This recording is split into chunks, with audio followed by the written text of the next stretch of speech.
Good morning. Welcome to Humanity's Team Living in Oneness Summit. We like to welcome our special guest today, Reverend Howard Caesar, as our guest. The Living in Oneness Summit focuses on the universal truth of oneness, that all life is interconnected and interdependent. All life is sacred and divine. In these programs, we like to focus on how we can embrace the truth of oneness in our daily lives, and also to go within and tap into the divine which is in each of us to bring that about and to bring about global transformation, raising the collective consciousness to a unity consciousness. Listeners, this is a live webinar, and we have listeners and viewers, and our listeners and viewers are invited to ask questions, and you can ask your questions by using the chat box. So you will see a chat box. You can ask your questions there. Please bring in your questions as soon as you have one so we can get to as many questions within the hour as we can. Today's program with our guest, Reverend Howard Caesar, Living versus Existing. Reverend Howard Caesar was ordained a unity minister in 1976. He began his ministry in Olympia, Washington, where he served for 7 years.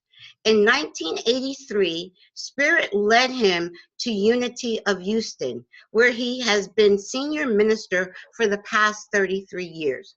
Reverend Howard's message teaches a positive, practical, and progressive approach to Christianity.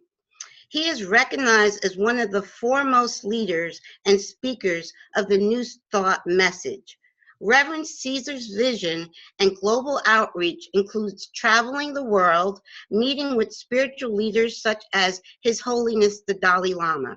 He has served on the board of directors to many global organizations, including Association for Global New Thought, International New Thought Alliance, Association of Unity Churches, as well as board chair for Unity World Headquarters.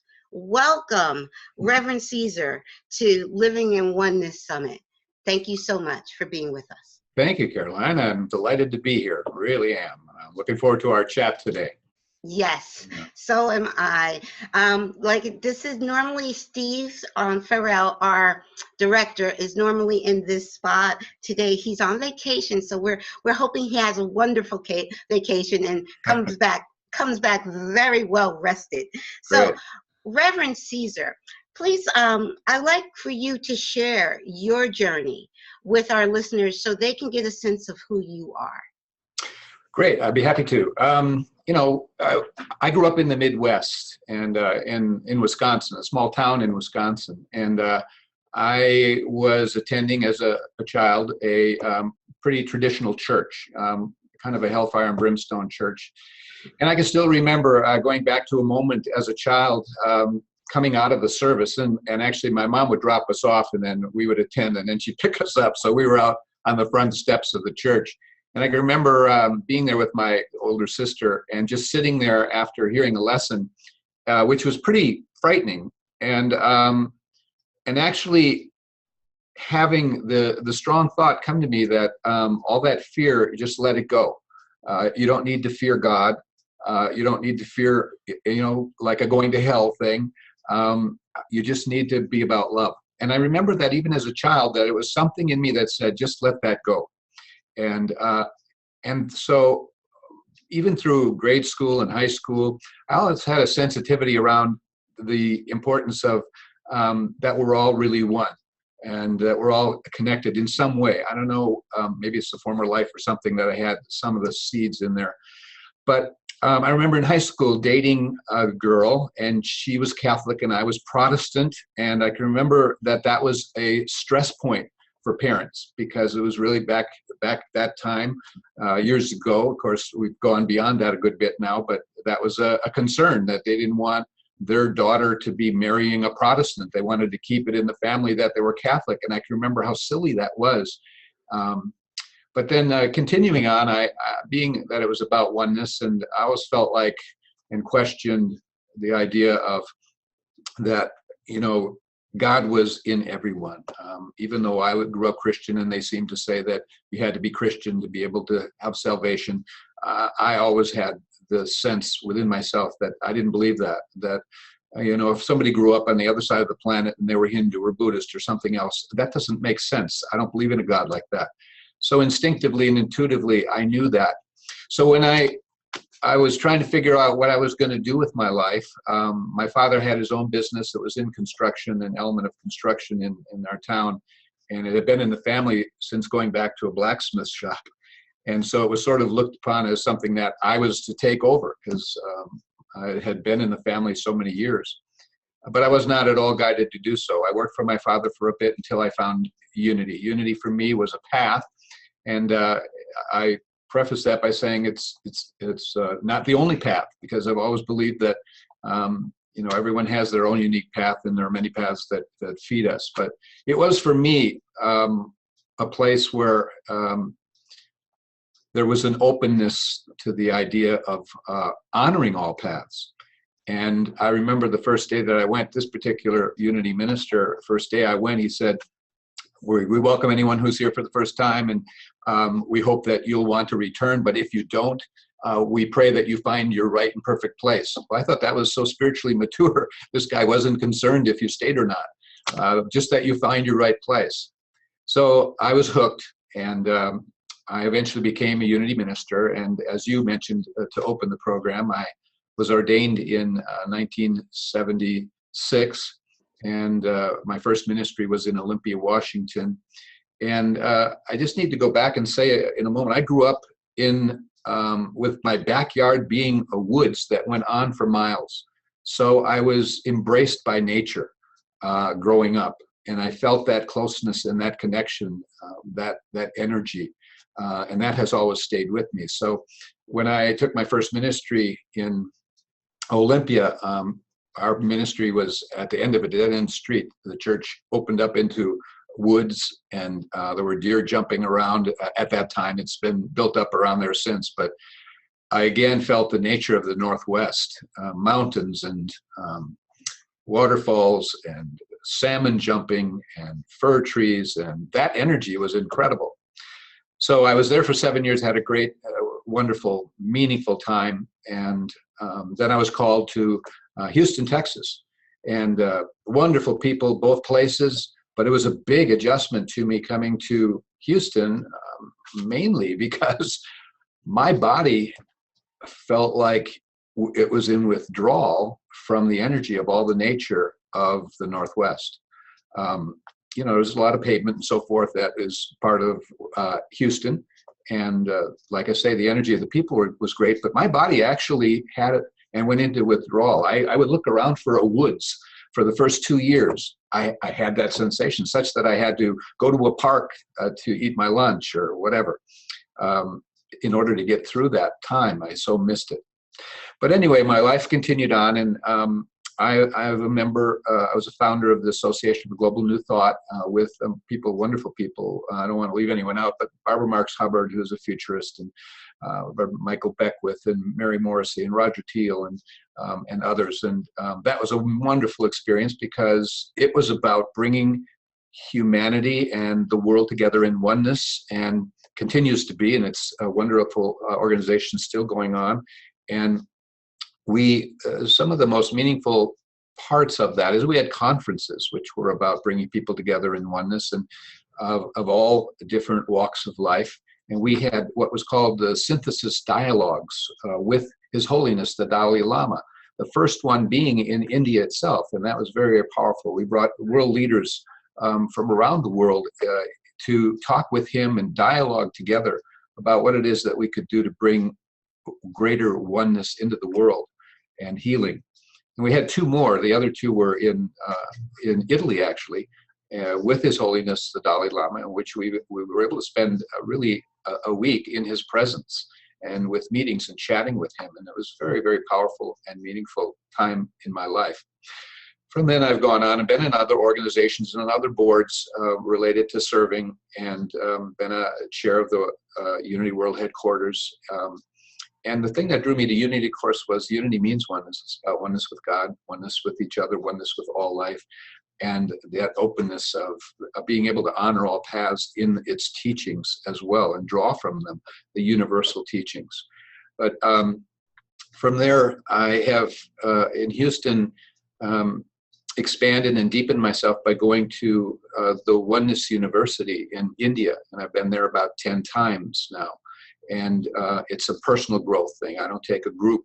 I just go by myself. And some of the people or listeners who may be familiar with it may be aware of the oneness blessings and the oneness meditations and things that are a part of that has gone worldwide and into 70 or 80 countries. And the beauty of having gone there is you find large groups of people coming from Russia, Japan, China, Taiwan, all these many countries, and you have interpreters speaking into earphones, and you look around and you find how many people want oneness and want to contribute to it and be part of it and be part of the wave of the collective growing and expanding.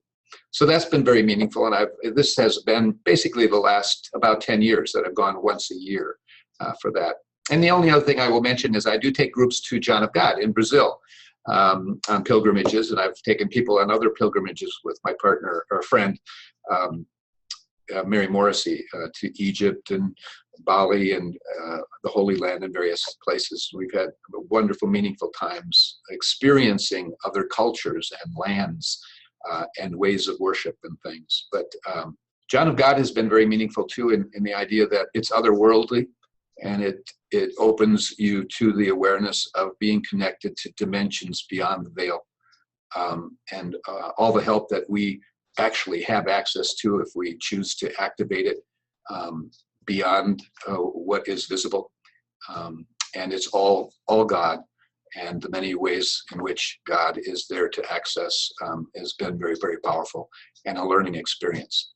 So that's kind of my story up to date. And I've been a minister for 41 years, and I am just concluding now. As of September 10th will be my final Sunday.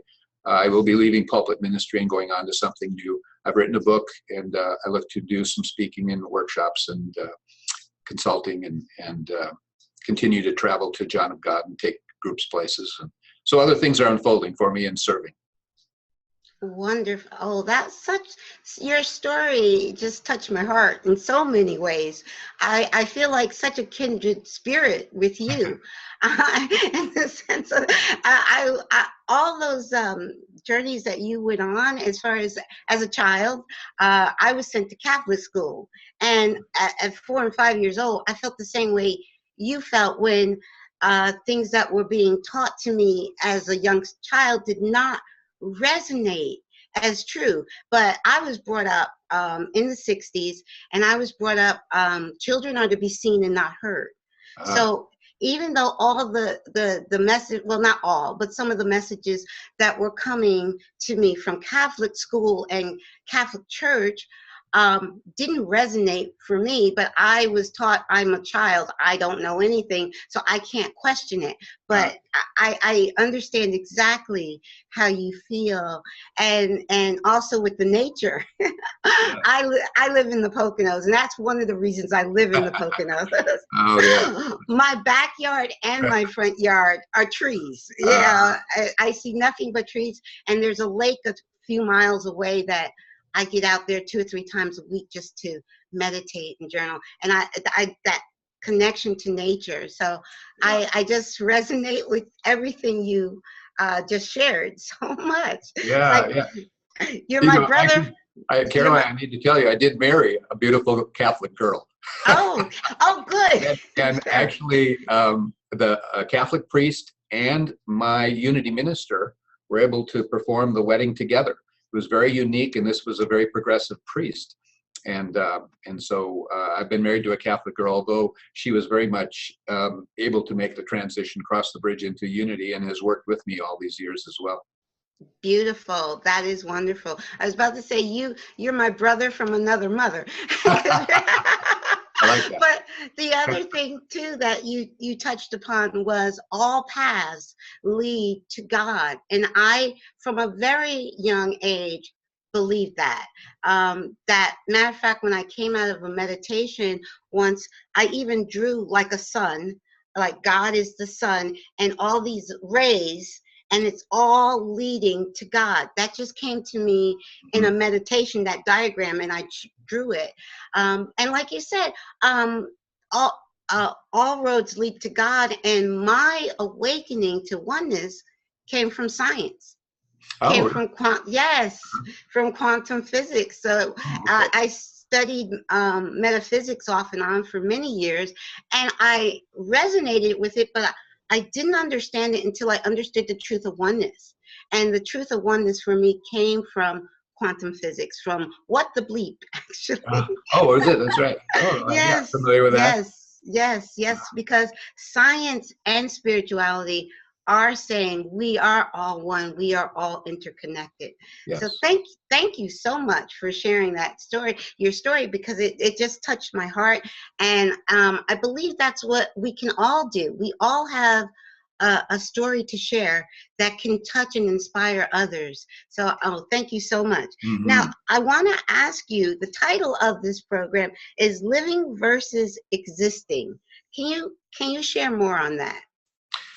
Yeah, certainly. I think one of the teachings in that is a universal teachings is what we're up against in terms of oneness is separation, and all suffering comes from separation. And really, when we're stuck in life, we're really in a separation consciousness, or as it's been often put, is we're living from the separate self. And I can talk a little bit later about kind of how that unfolds or develops, but um, we oftentimes begin to live in our head and in our mind, whereas life becomes a concept, life becomes a chatter and commentary of the mind. And the mind actually is what takes us into maintaining a separate self. Because if you don't learn to use the mind will use you. If you don't learn to master the mind will master you. It will just keep chattering and chattering. And so we have a mind, but we are not our mind. We have thoughts, but we are not our thoughts. We even have feelings, but we're not necessarily our feelings. We are the observer. We are the witness of them. And therefore, if we can witness them, we can stand back and we don't have to identify with all of them. So sometimes we have created a separate self that looks out and measures and gauges ourselves to be different, perhaps not enough. We look outside ourselves to complete ourselves, as opposed to really getting back to realizing it's all already within us. And so it becomes kind of existing and trying to make it through the day for many a person because they've lost the connection with who they really are and their higher self. And life is meant to be an experience, not simply something through the mind, because the mind cannot feel. And so it's where we direct the mind that, and really it's not just the mind, it's really the heart. The way, home is where the heart is. Trying to remember, there was this verse, something about let your heart be, out of it are the issues of, keep your heart with all diligence, for out of it are the issues of life. And so I've always felt like I've lived in my head. I've been there a lot in my life. That was a big part of my learning and moving more towards experiencing the energies of oneness. I'm still on that path. It's gradual. It's step by step for all of us. We're all growing and unfolding. But it's going from when we were a child and we put things in our mouth and we touched and we felt and we experienced, and then we formed an identity of a me and a not me. That began to leave the sense of experiencing and got into concepts. And the concepts and the mind have taken us away from the feeling of connectedness with each other. And it's a subtle thing, and it's often an unconscious thing. And so it's just a matter of getting back into the heart and being in the moment, and really being in the energies of love and peace and joy, and finding our bliss. So, oh, this is so true. When you spoke about separation, that was there was one phrase that woke me up to the truth of oneness in What the Bleep. Lynn McTaggart said, the biggest problem in the world today is the illusion of separation. And when she made that statement, something woke up inside of me. Mm-hmm. It's saying, this is truth. We are not separate. We are just one. We are all a part of God. We're not separate from God. And when mankind awakens to that simple truth, there will be peace, because you know whatever you do to one person, you're doing to yourself. You're literally doing to yourself, not figuratively. So that is so beautiful what you shared about separation. And also what you shared about the mind. I think of it also mind, body. Mind, body is we have. Mm-hmm. But it's like having a car, and your car doesn't tell you where to go. You tell your car where to go. So when we tap into our divinity, our higher self, we let our divinity, our spirit, our heart lead us and tell our body where to go. Like we direct our car. We don't let our car direct us. But what many are doing is really letting the car, which is the mind body, tell us what to do, where to go. We got it reversed. Yes. Yeah. And yes. all of life is learning to distinguish between truth and error, what is true and what is false. And so our body actually is a learning device. And so every thought then moves into a feeling, and the feeling is felt. And therefore, if you really are able to be with the feeling, it will tell you whether or not this has truth in it or error. And so if it doesn't feel good within the body, that's trying to signal you that you're not in truth. You're living from some error. So anything that we send through in terms of a thought, idea, a belief that doesn't feel good inside tells us that we're in separation. And anything that we send through that feels a sense of a heart connection and feels really good, joy, peace, love, that is the body actually telling you that you're into truth. You're tracking. And so the body is a great tool. And so is the mind actually a tool. So we have a body, but we're not our body. That is not have permanency. The mind is actually a tool. We're more than our mind, because if we can observe it and be a witness of it, then we're something. Then we're the observer. We're not the mind. It's a tool. And the same with thoughts and feelings. So we're spirit, and spirit has permanency, and spirit is the higher self, and spirit is the sense of perfection and completeness and wholeness that you were created to be. It's the image and likeness that right. Genesis speaks about. Yes. We're divine aspects of God, all of us. That's right. And what you were saying about not letting the mind, and also, sorry, you know how you get that, you have a thought and yeah. And I won't say that has to do with my age. But I had a thought, but it was bouncing off what you just said, and it went in and it went out. Sorry about that. That's okay. But feeling. It came back.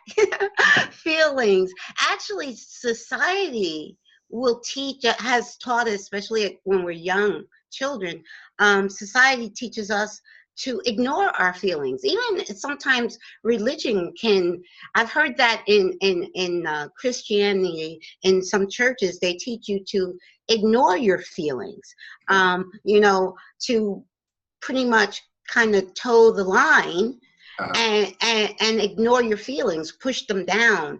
When exactly what you were saying, our feelings are exactly how our higher self, our divine self, how God communicates with us is through feeling, and society is telling us the opposite. So yes, and actually it can be very detrimental. Obviously, feelings that are pushed down, repressed, suppressed, eventually, because everything is energy, it can build up in you and create a physical challenge if it carries, again, a message that is contracting or destructive as opposed to a constructive thought, idea, belief. It needs to be healed. And so the body is trying to signal you that this is a feeling that needs to be actually resolved, healed, released, surrendered. The only way you can do that is actually feel your way through it, not push it aside. Much of people's need for healing, even physically, is resistance to something. So we should never be told to not experience our feelings. We have to be with them, just not necessarily make them our identity. So a person may have the feeling of jealousy. Well, that's very human. So as opposed to trying to push it down, or anger or anything, it's kind of like noticing the feeling, being able to track yourself to what the thought is, and then choose something higher, as opposed to just pushing it down or projecting it onto someone, saying they have made me feel jealous, they have made me feel angry. No. And so I think a lot of the volatility of people who have charges and have a big reaction to things are the result of feelings they've pushed down, and they've gotten very big. And so they're not so subtle, they're big when they're triggered. But it's again coming back to all feelings fully felt lead to the feelings of love. So they have to be felt through, burned off. So it's not a matter of getting free from feelings, it's being free with feelings. So as a feeling comes through, because we're human, I might get angry. And I'll have to be with it's kind of being with what is the way they speak of it spiritually. Be with what is. What is I'm angry. And so I'll notice it, track it, be with it, feel it through, burn it off, and choose higher. But the person who keeps pushing it down, eventually with a separate mind, begins to blame somebody for making them feel the way they are. Truth is, no, it's their anger. And they have to own it, take responsibility, in order to really move through and heal. So feelings are very important. They need to be felt and processed. And really a lot of the work, the deep work that I have done in India is about clearing. And we all have so much that we've pushed down from our past, a lot of wounds and hurts and pain and things that we've gone through, and beliefs about ourselves that are not true, relationships with parents that have broken down or had painful aspects. And a lot of that's stuck inside of people. And there are processes, deep processes that help people move them through, burn them off, and it becomes very freeing on all levels of being. So true, so true. And it's so true what you say, that a lot of times we want to project the outside, on the outside, another person, a place, or a thing, when everything comes from within. The outer world is just a reflection. So Yes. when we understand that and own it, then we stop that blaming game. Yes.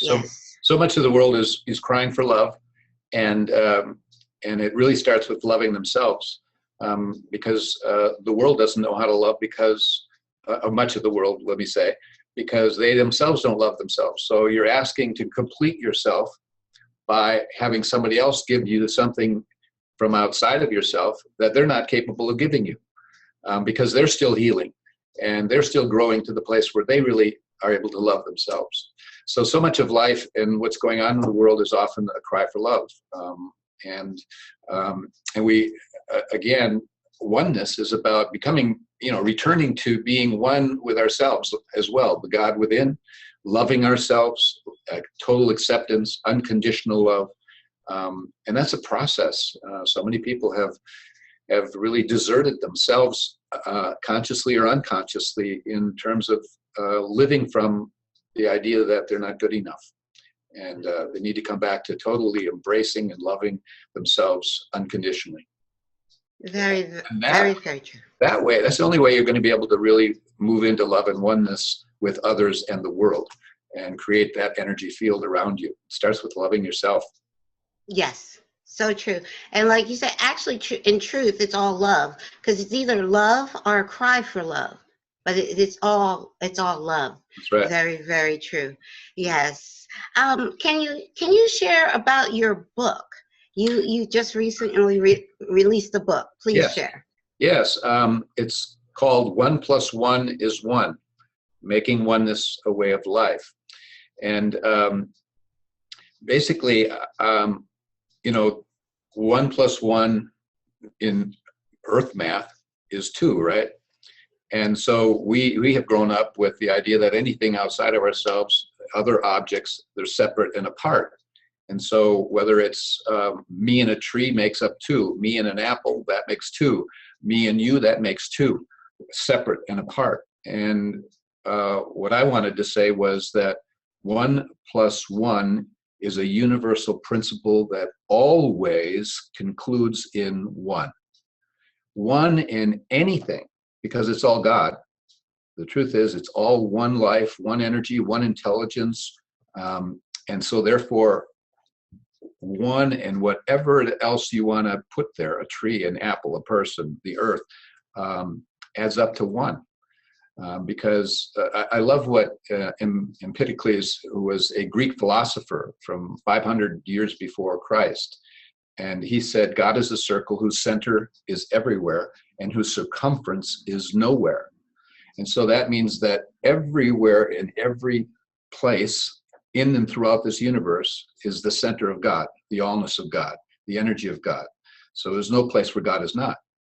And if you really grasp that, then you get that, therefore, I'm one with it all. It's a circle, and it's all inside the circle.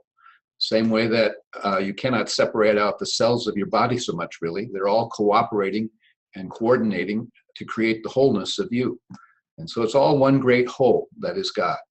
So that's what I try and build into this book, is taking people through principles, teachings, and stories and experiences. The idea of going deeper into it's all 1. 1 plus 1 is always 1. It will always be, and that's what we're growing into. The solution to every problem in this world or a person's life basically falls into oneness versus separation. Inside of oneness are all the benefits. There's forgiveness, there's love, there is peace, there is joy, there's bliss, there's everything you could ever want. There's prosperity, there's healing. It all really is generated from a oneness with source and a connection and an understanding with truth that sets the person free. So that's the essence of the book, is bringing to fruition that principle that really 1 plus 1 is not 2. I have several grandchildren now, and my one grandson, he was 8 years old about a year ago. Now he's 9, but he called me on the phone. I sent him a book, and I'm very blessed. It's an Amazon bestseller already, so I'm happy about that. And anyway, he said, and he calls me Papa. And so Brady is his name. Brady said, Papa, your book, it's titled 1 plus 1 is 1. Papa, 1 divided by 1 is 1. 1 times 1 is 1. But Papa, 1 plus 1 is 2.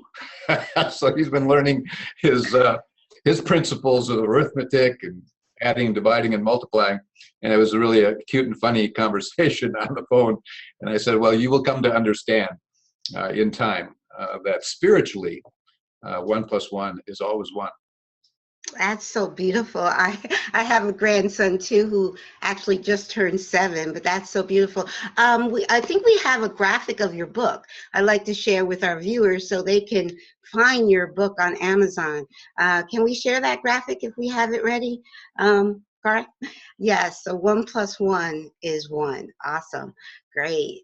I guess maybe maybe it's not quite ready. Oh, here it comes. Here it comes. Okay, great. Oh, awesome. Very, very, very good. Yeah. So, yes. And Deepak Chopra is endorsed it at the top of that book. And I have some other wonderful people that endorsed the book on the back of the cover as well. I've been really blessed. Awesome. Beautiful. Beautiful. I am definitely that's one I'm going to definitely have to check out. Wonderful. Wonderful. Let's see, I'm going to just check and see if we have any questions from our listeners. Okay. Okay.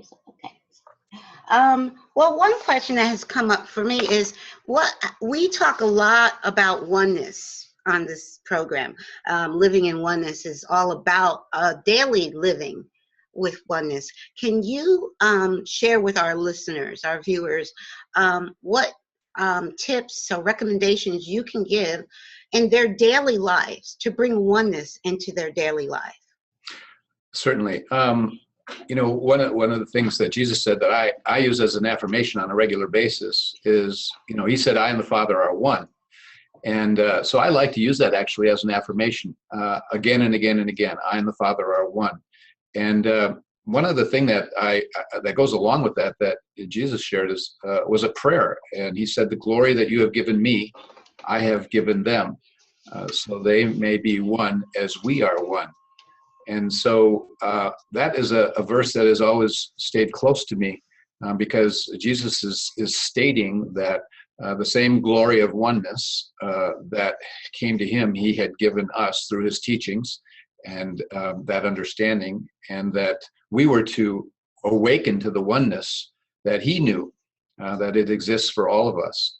And so that's a daily process, and that's something that a person continues to evolve and grow in. One of the purposes of life is to evolve, to grow, and to learn to love, to learn to live in states of oneness, and then from that be able to serve one another.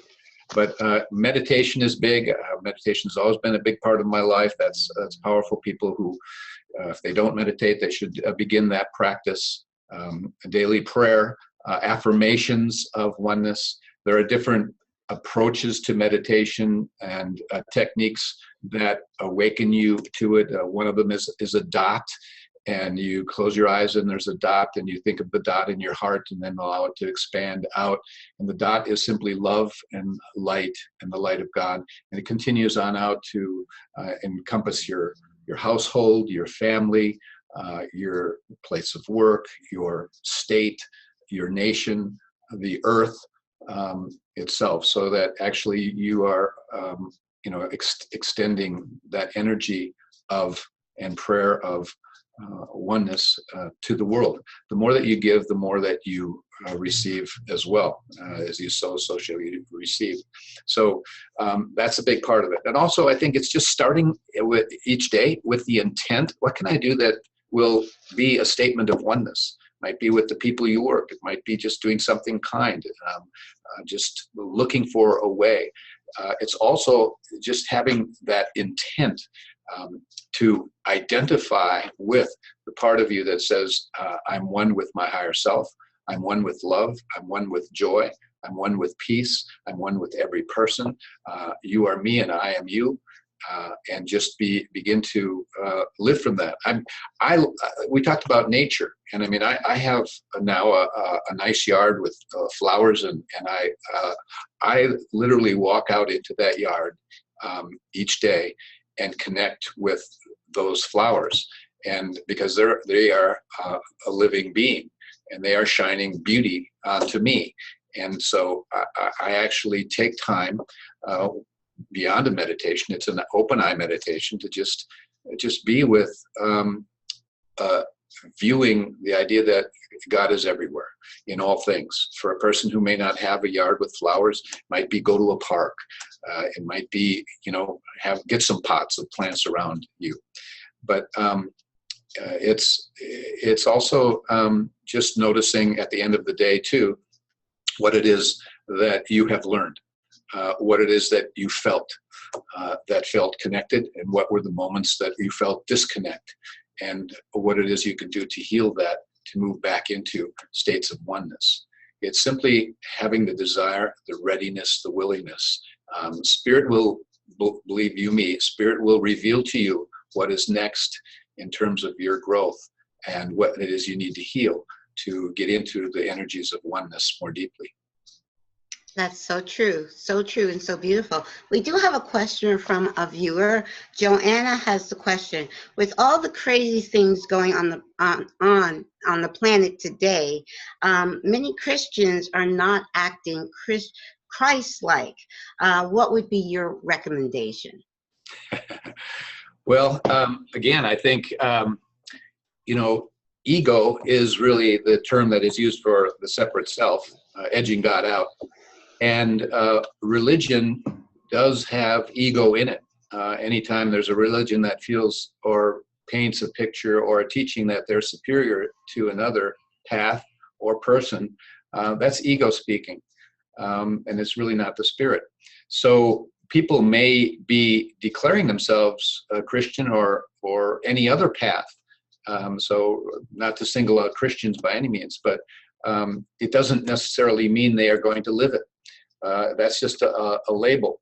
And so everyone is trying to live the teachings, whatever path they're on, and they are still moving beyond the separate self, the unevolved self, the immature self, however you want to label it, that is not shining forth and being a light in the world. Truly to be, if you want to say to be Christian, it would be to be Christ-like.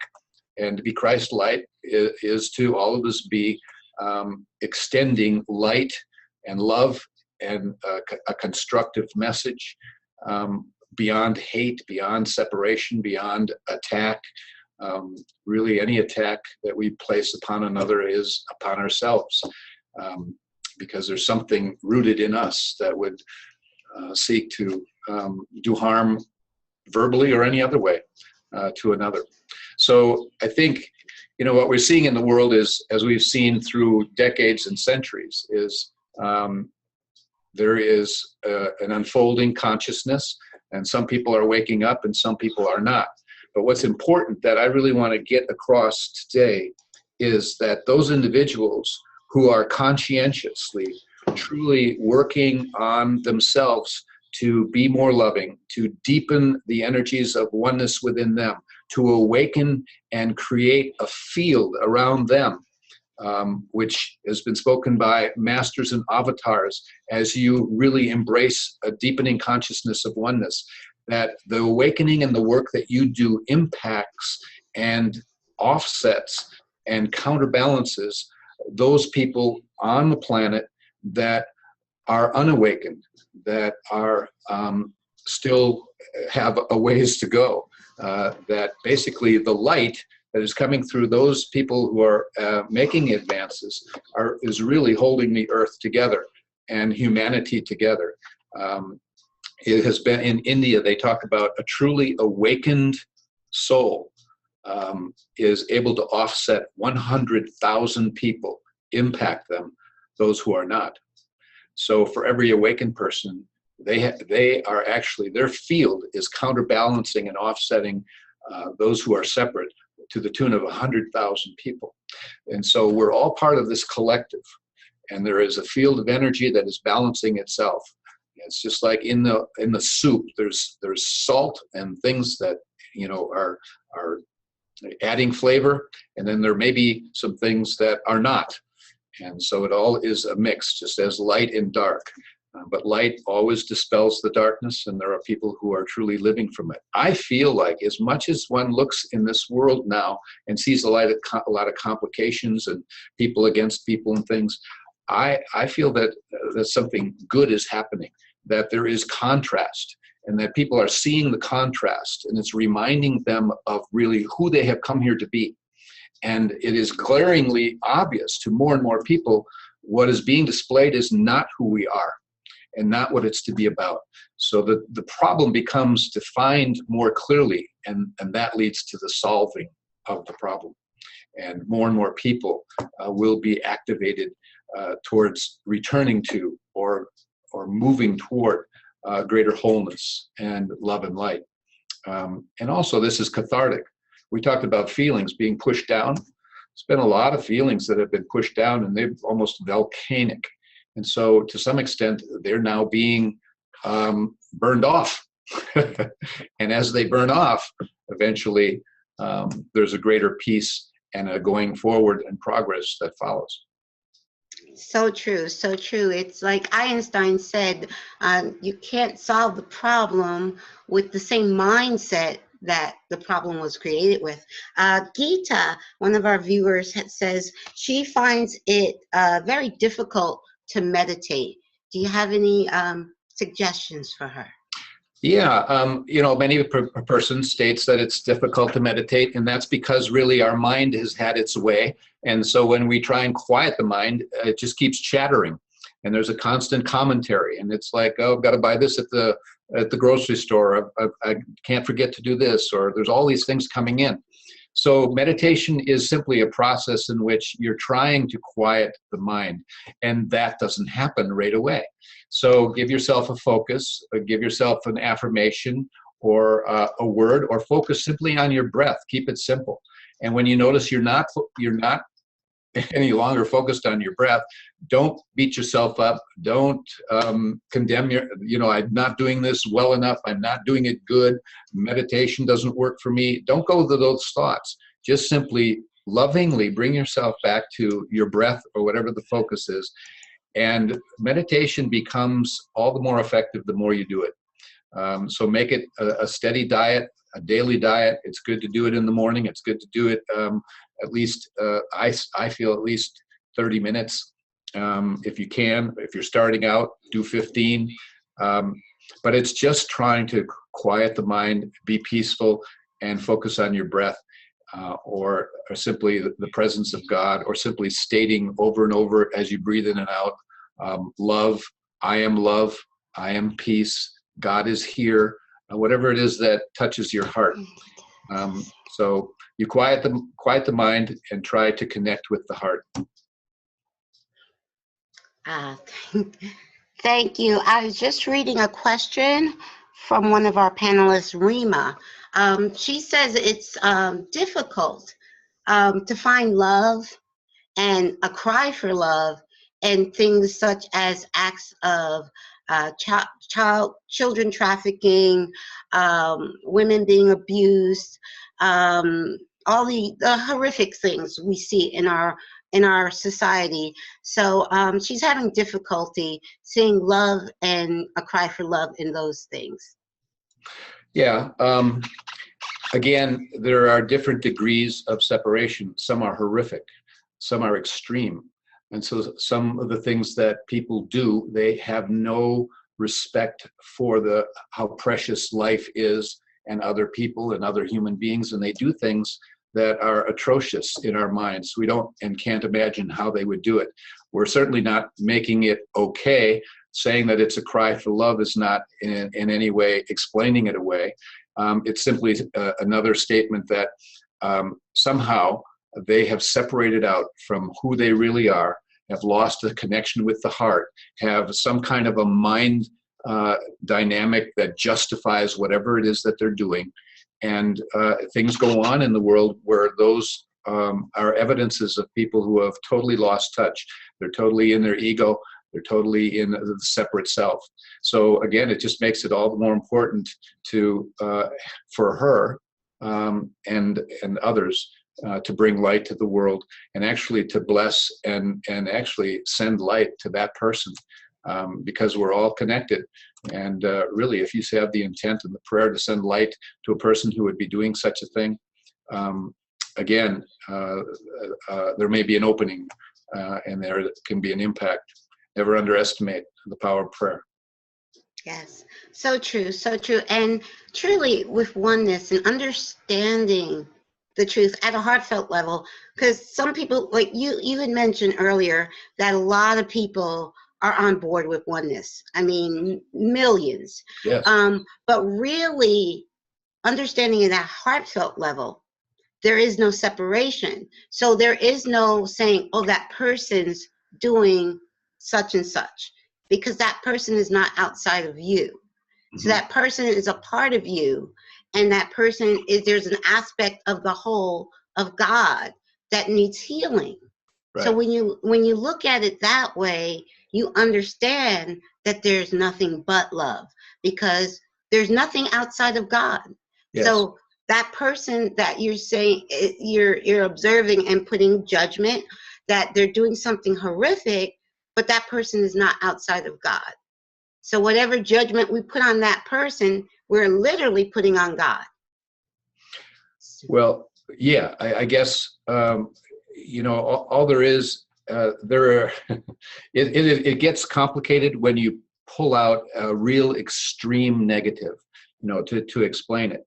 And so all I can say around that is that, it's kind of like David Hawkins. David Hawkins calibrated consciousness. in his book, Power versus Force.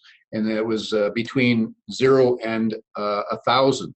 And that basically he said that 200 was a critical point, that 200 and above is where you began to move in and progress in a sense of connectedness and oneness with the divine. 500 would be love. 600 is unconditional love. But anything under 200 is really a negative field. And it is really destructive in its consciousness. And so there are elements in our world where people function below 200. And it's sad. But all we can do is recognize that basically every soul is an eternal soul. And sad as it may be, whatever it is they're going through is like the blink of an eye in terms of their eternality and their eternal path. It's painful to see anyone who is a part of us going through that. And so, again, rather than identify with it, we need to hold the vision of what is possible beyond it, see it healing, send light to it, and not carry it around. Because to carry it around, something that beyond praying, we take a level of responsibility which, again, takes away our peace and being the light that we need to be. So true. So feel the pain of that for a moment or two, and then move on beyond it. Right. Like I love what you said. Send it love, send it light.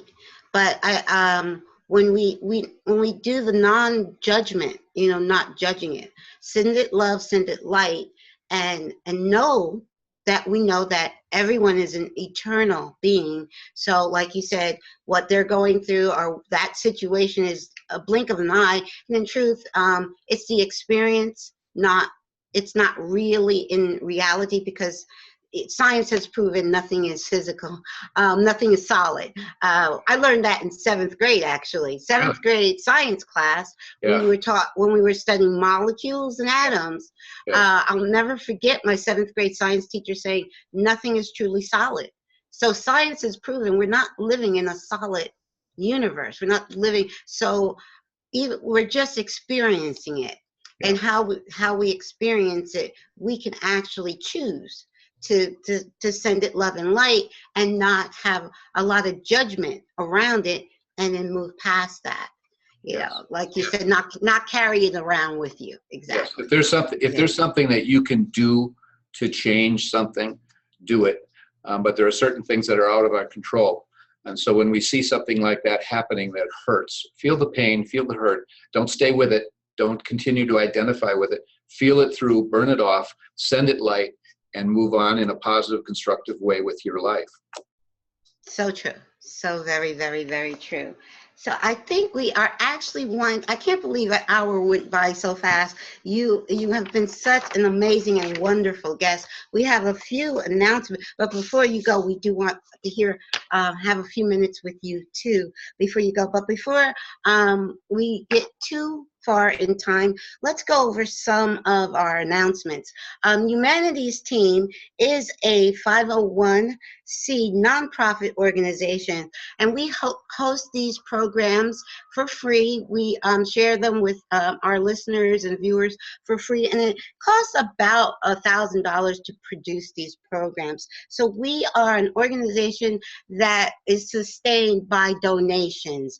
Most of our people that we work with are volunteers. They don't get paid. So we really, really appreciate all the donations that we get in. Here you see a list of donors that we received in the month of July. So we honor every donation, $5, $10, whatever you can give to help us to continue to put on wonderful programs like this, and to continue in our work of awakening the world to the truth of oneness. And also to donate, you just go to humanitiesteam.org for those donations. Thank you. Okay, now Humanities Team is also one of the organizations that has started the conscious business movement. We are a part of 5 organizations. It's Humanities Team, Go I'm sorry, DOP's, and now I can't read the slide, I'm sorry, the Club of Budapest, and the Case Western University. Please visit humanitiesteam.org Conscious Business Initiative. Please take a look at the Conscious Business Declaration, read it. If it's something that resonates with you, yes, there it is. If it's something that resonates with you, please sign it and share it with your friends, your coworkers, and family to also sign. Thank you. Okay, next slide. Community Circle. Community Circle is an initiative of Humanities Team. It is a community of people trying their best to live in oneness.